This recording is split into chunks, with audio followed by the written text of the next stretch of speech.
Balita mula sa lalawigan sa bawat rehiyon ng ating bayan. Dito sa Ang Pilipinas Ngayon.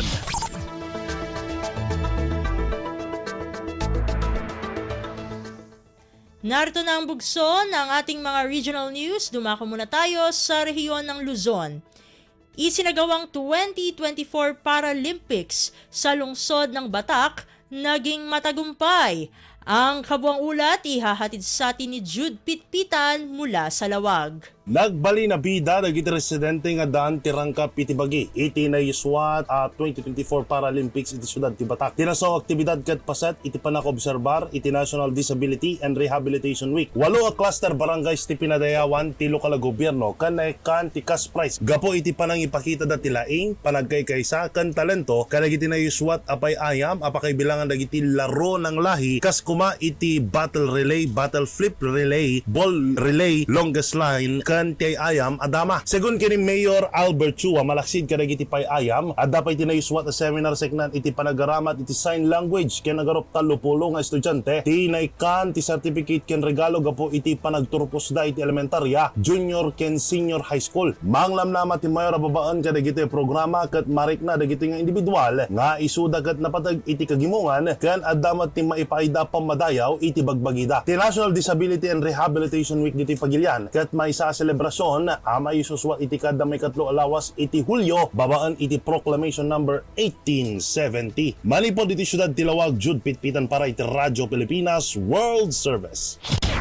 Balita mula sa lalawigan sa bawat rehiyon ng ating bayan. Dito sa Ang Pilipinas Ngayon.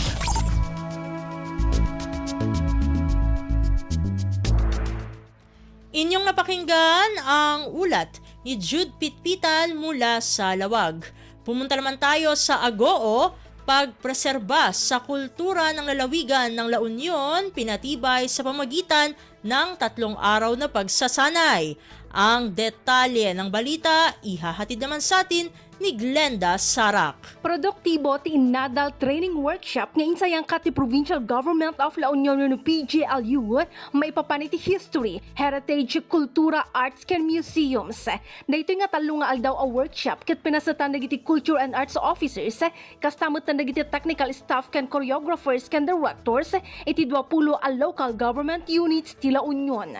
Sigon iti PGLU tarigagay ti training am maipreserba ken maitandudot ti napintas a festival management, pakasaritaan, heritage ken kultura. Iti mensahe nila Union Governor Raffy Ortega David, binigbig na ti kinapatag ti training para iti panakapabilag ti kultura ti La Union. Siraragsak ngayon waragawag ti gobernadora ti manariman a panakaipasdag ti Provincial Museum ti La Union kan ti panakalpas ti cultural mapping program ti probinsya. Manipod Agoo La Union, Glenda Bakungan Sarak para iti Radyo Pilipinas World Service. Balita mula sa lalawigan sa bawat rehiyon ng ating bayan. Dito sa Ang Pilipinas Ngayon.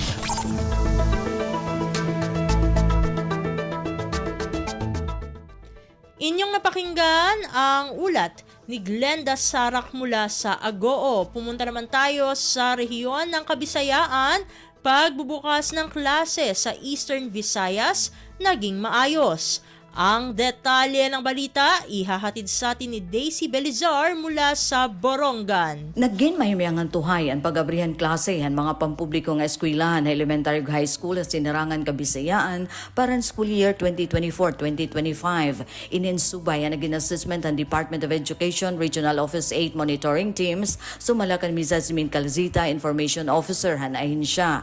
Pero ang isyu nga na-encounter ang perennial challenges nga kaya solusyonan ang eskwelahan ng komunidad. Sugad ang mga kaganak nga waray pakasunod ang enrollment schedule, overpopulated nga klase ng kakulangin classroom, habot nga hiningatanan nga eskwelahan in nakapagtikang han klase.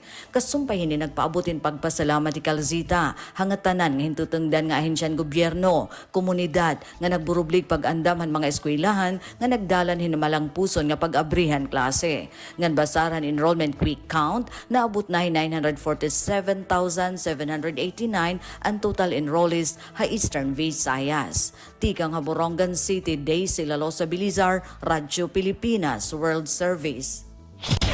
Balita mula sa lalawigan sa bawat rehiyon ng ating bayan.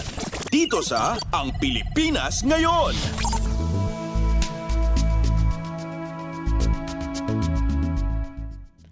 Inyong napakinggan ang ulat ni Daisy Belizar mula sa Borongan. Dumako naman tayo sa Sogod, Maasin City Division sa Southern Leyte. Mayroong 18,000 learners para sa school year 2024 to 2025. Ang kabuang ulat ihahatid naman sa atin ni Jevic Epis. Dulan 18,000 ka mga estudyante o learner gunad kindergarten, grade 1 to grade 10, apil na sa senior high school sa Dakbayan sa Maasin, probinsya sa Southern Leyte, ang narecord sa Department of Education kung DepEd Maasin City Division Office sa unang adlaw sa school year 2024 to 2025. Sa paghinabi sa Radyo Pilipinas kang Dr. Jenes Moralios, Schools Division Superintendent, iyang gibutyag nga base sa datos sa Schools Division Office, niabot na sa 17,867 ka learners sa elementary school ug secondary school sa pampubliko ug pribadong tunghaan ang malampusong ni Salmot o kasamtangang na-enroll na sa klase. Matod pa ni Moralios nga adunay gamay nga pagkunhod sa ilang enrollment karon nga school year, kurintandi sa nakalabay nga school year, hinuon kumpiyansa ang opisyal nga makabot nila gani malabwan pa ang target enrollment para karon nga school year, gumikan kay nagpadayon pa ang pagpandawat og enrollment sa Department of Education. Kabahin sa nahitabo nga unang adlaw sa klase, gipasabot usab ni Moralios nga nagmalampuson og walay mga kakulian nga na-encounter sa division office sa Maasin City sa unang adlaw sa klase. Gipasalamatan ni Moralios ang tanang mga magtutudlo, apila ang mga ginikanan ug tanang stakeholder sa ilang pagtabang sa gihimo nga brigada eskwela para gyud sa pag-andam sa tanang tunghaan sa pagsugod sa klase. Ang Maasin City Division sa kinatibukan adunay 78 ka tunghaan nga ginaglangkob sa 6 ka integrated school, 57 ka elementary school, 5 ka junior high school ug 10 ka junior ug senior high school. Gikan dinhi sa Sugod Southern Leyte, Jevic Epis para sa Radio Pilipinas World Service. Balita mula sa lalawigan sa bawat rehiyon ng ating bayan. Dito sa Ang Pilipinas Ngayon.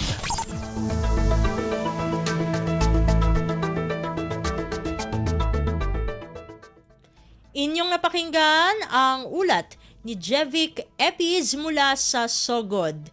Dakuin naman natin ang rehiyon ng Mindanao, tubig at electrical installation para sa Kugman National High School, iniutos ng alkalde. Ang detalye ng balita ihahatid naman sa atin ni Ryan Carbon mula sa Cagayan de Oro. Gimando ni Mayor Rolando Clarix Oy ang pagsiguro nga makutayan na sa kuryente o tubig ang Kugman National High School aron magamit og mapuslan kini sa mga estudyante o mga magtutudlo nga nagtungha sa maong dapit. Matod ni City Engineer Joel Momongon atol sa pinakaulahing panagtigom sa local school board nga dalion ang pagproseso sa Program of Works alang sa electrical o water installation, ingon man ang pag-atiman sa mga suliran nga nakita sa Kugman National High School. Gani man andam na ang pundo alang sa maong katuyuan o laumang masugdan ang pag-atiman sa kuryente o panubig sa maong tunghaan. Gimando usab ni Mayor Clarix ang paghatag og 5 ka mga armchairs kada classroom alang sa mga left-handed nga mga estudyante. Na-issue ang tunghaan tungod kay wala kini magamit sukad na turnover sa miaging administrasyon o bag-uhay lamang nakaplagan nga gigamit kini nga drug den. Ang school principal sa Kugman National High School mipasalig nga andam silang mutabang sa pagbantay sa tunghaan aron lamang malikayan ang susamang pagpangihitabo o magamit na nila kini. Gikan sa Cagayan de Oro, Ryan Carbon para sa Radyo Pilipinas World Service. Balita mula sa lalawigan sa bawat rehiyon ng ating bayan. Dito sa Ang Pilipinas Ngayon.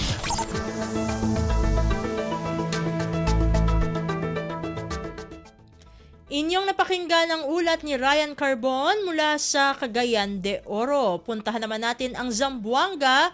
32 drug reformists nagtapos sa proyektong Balay Silangan Reformation Program ng pamahalaan sa Zamboanga del Sur. Narito si Shirley Espino para sa balita.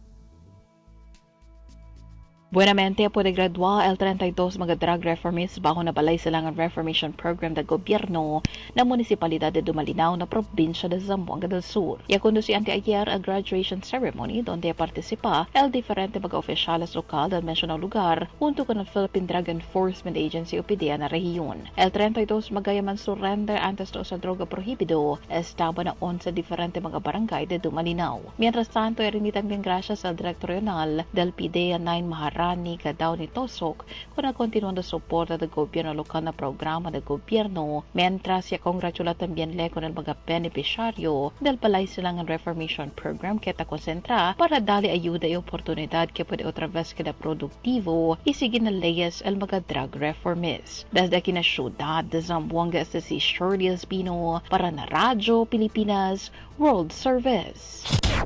Balita mula sa lalawigan sa bawat rehiyon ng ating bayan. Dito sa Ang Pilipinas Ngayon.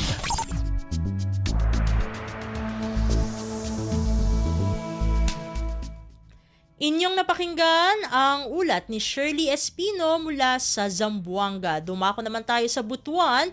Bilang ng mga illegal logging hotspots sa Caraga Region nabawasan sa ipinatupad na Project Landscape and Wildlife Indicator System o Project Lawin. Ang detalye ng balita ihahatid naman sa atin ni Jocelyn Morano. Illegal logging hotspot sa Caraga Region naggagamay gikan sa kaniadtong 17 sa tuig 2023 nahimo na lamang kini karong unom. Resulta kini sa malampusong implementasyon sa Project Landscape and Wildlife Indicator System o Project Lawin.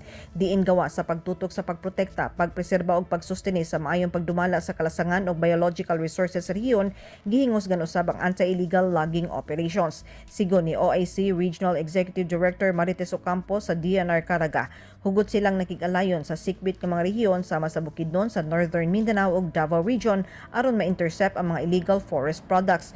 Doon na usay 67 forest protection officers kinsa gitahasang magpatrolya ug magmonitor sa forest conservation area sa rehiyon nga naasobra sa 976,000 ka hektarya. Ang unom ka mga nagpabiling illegal logging hotspots sa rehiyon nga hugtanong gibantayan anaa sa Agusan del Sur sa mga munisipyo sa Esperanza, Talacugon, San Luis ug Loreto, ingon man sa Lianga ug Lingig sa Surigao del Sur. Mula sa RP Butuan, ako si Jocelyn Morano para sa Radyo Pilipinas World Service. Balita mula sa lalawigan sa bawat rehiyon ng ating bayan. Dito sa Ang Pilipinas Ngayon.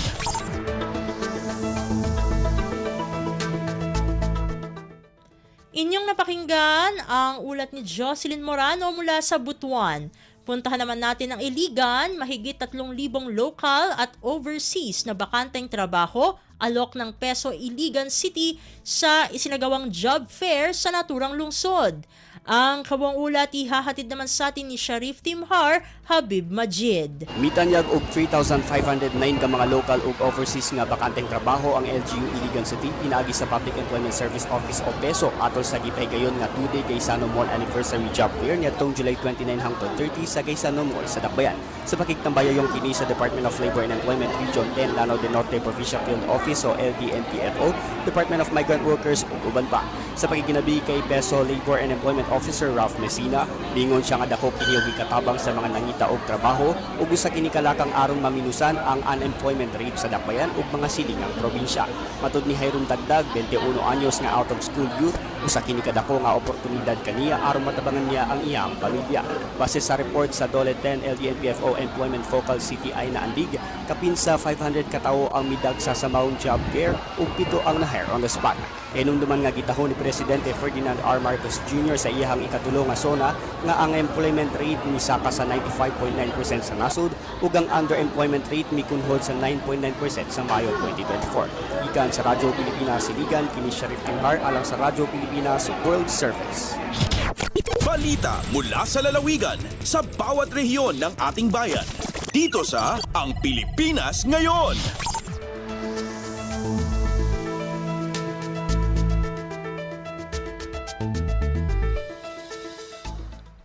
At inyong napakinggan ang ulat ni Sharif Timhar Habib Majid mula sa Iligan. Dito na nagtatapos ang ating regional news. Narito na